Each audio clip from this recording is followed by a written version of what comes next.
Banished from Earth Classic Game Room broadcasts from the Intergalactic Space Arcade on its never-ending mission to review everything.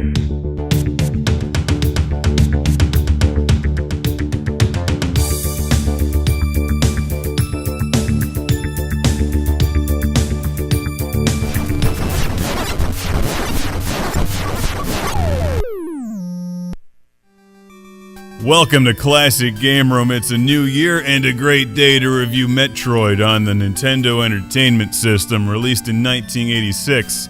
This iconic classic remains a favorite of millions around the world. Let's find out why. It's Metroid. Right? Yes, I'm holding up the correct game. Good.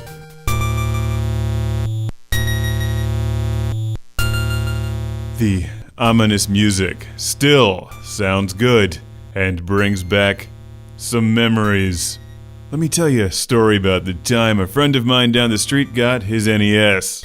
And we spent a lot of time playing games like Super Mario Bros. He eventually picked up a copy of Metroid, which was unlike any game I had ever played up to that point.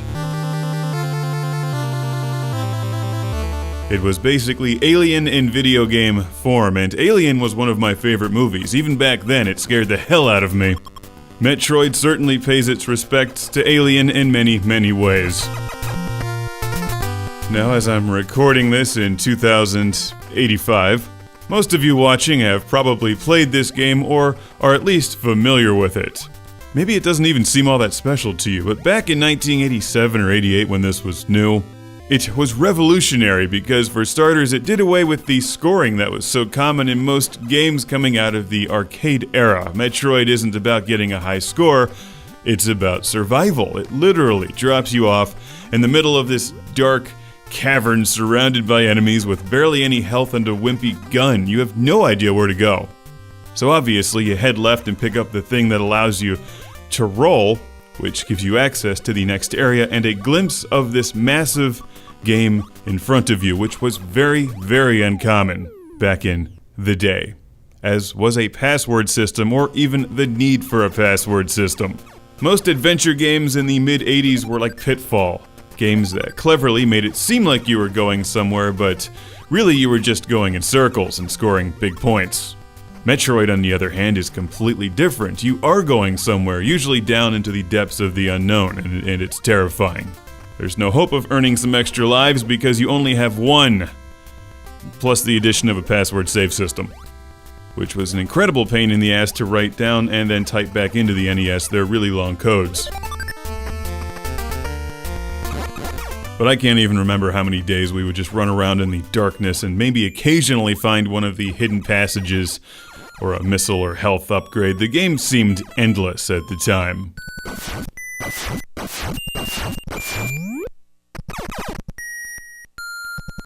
And the music and the visuals were just downright creepy and really, really cool. This is the first time I've played Metroid since I was a kid, and the experience is completely different.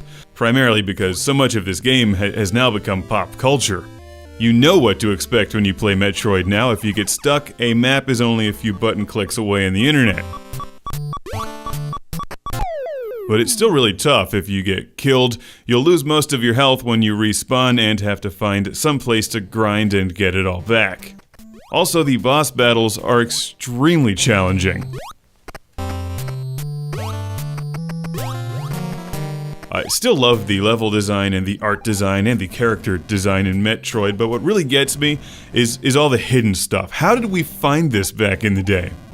It's hard to imagine how much more time we had back then. And games were expensive, more than they are now. When I got a game, I played the hell out of it because it's like the only game I had for a long time. You couldn't just go into a store and pick up a pile of used games for $20 back in the 80s. Unless they were Atari games, and nobody wanted those except me. That's actually where I got all my Atari games, on Super Sale. But NES games were not going on Super Sale, especially Metroid. In fact, this game still holds its value today. By now, there's been numerous sequels on pretty much every Nintendo game platform. It's one of the most popular video game franchises in existence, and you can easily pick up Metroid on the Virtual Console for Wii, Wii U, and 3DS. If you love classic games, you owe it to yourself to try and play your way through Metroid at least once. But where am I going with this flashback? Why am I talking about the past? Well, this game reminds me of the time when the NES suddenly became the game system that everyone had to have.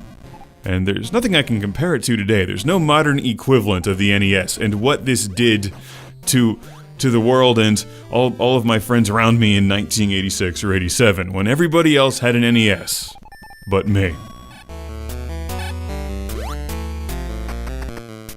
You can freeze enemies, you can attack them by spinning. This has giant brains that shoot lasers at you. Are you kidding me? There was nothing like this on the Atari 7800. And I love my Atari 7800. I think Metroid may have been the moment when I got really jealous. And eventually talked my parents into an NES. But to be honest, I was never any good at it. In fact, I think my friend did most of the playing and I was rooting for him most of the time to defeat the enemies. Not surprising, considering how terrible I am at this game. I'm still bad at platformers. Yay, more health. For those of us who were kids in the 80s, just try to put yourself back in that time and remember how much more advanced the music and the visuals in Metroid were than just about everything else out at that time.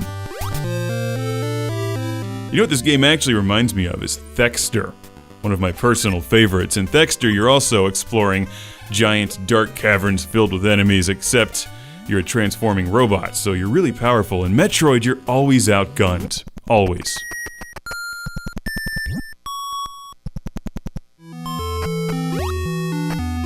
Which is why exploration is so critical. You have to find all of the upgrades if you want to have any hope of defeating the bosses, which are insanely difficult. And the hidden stuff is well hidden, too. If you're playing without a map, it'll take hours and hours of shooting and rolling and just jumping into things to find stuff. If you're playing with a map, the game is far more straightforward, but, you know, back in the day that just wasn't an option. I don't even remember if Nintendo Power ever published a map. I still remember that feeling of reading it every month or whatever, hoping it had a map of Zelda or something. Like, please show me where the thing is, I'm stuck, there's no internet. Somebody invent the damn internet. And of course, nobody was going to let me call the 900 number tip line or whatever that was. Ah, Metroid, you're still a great game. And I like this level a lot. Eyeballs encased in ice cubes. I mean, come on, this is good stuff. I've actually really enjoyed playing this again. It's frustrating at times, I'll give it that. The boss battles in particular are a real pain in the ass.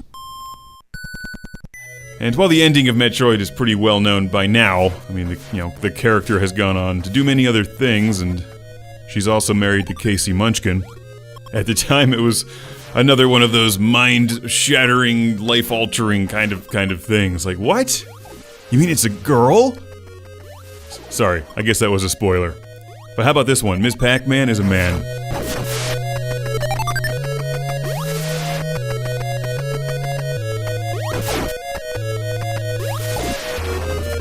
Stock up on health because you're about to get your ass kicked. It's Metroid on the NES, and you can also find this for pretty much everything else with a Nintendo logo.